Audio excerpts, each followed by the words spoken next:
This week we take the trucks to Phoenix. Getting our first lap started here on fresh tires. Looking it down the bottom and let the car slide up. It's going to be kind of tight on exit here, these flat bankings.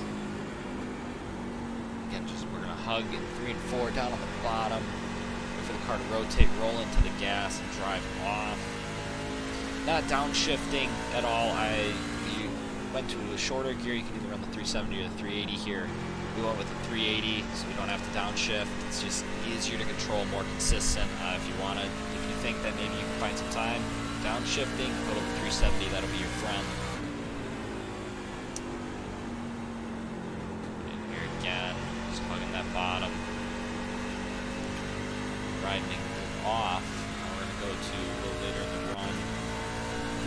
Just one lap here. You're seeing those reps fall, but I still think it's more consistent. You're going to get a more consistent lap every time by not doing downshifting. I don't think you really make up enough.